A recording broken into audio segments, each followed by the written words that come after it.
Владата ќе прави промена и на данокот на добивка, но не размислува кај него да воведе прогресивна стапка како кај персоналниот данок.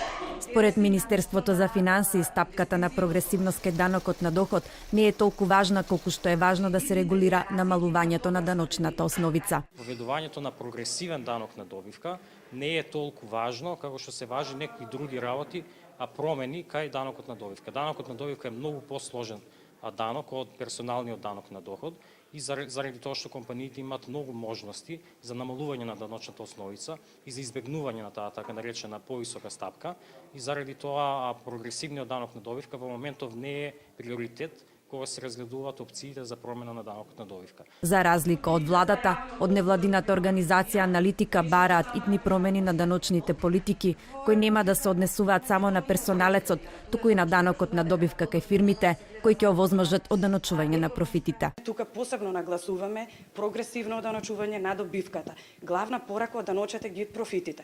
Значи, секаде во светот, како и во Балканот, постојат фрапантни податоци дека најголемите компании не само што не ги плаќаат законските даночни стапки, туку дури добиваат назад од државата. Сметаме дека не треба само прогресивно оданочување на персоналниот доход, туку и конечно да дојдат тука и фирмите, затоа што банките од година во година рушат рекорди по остварени профити.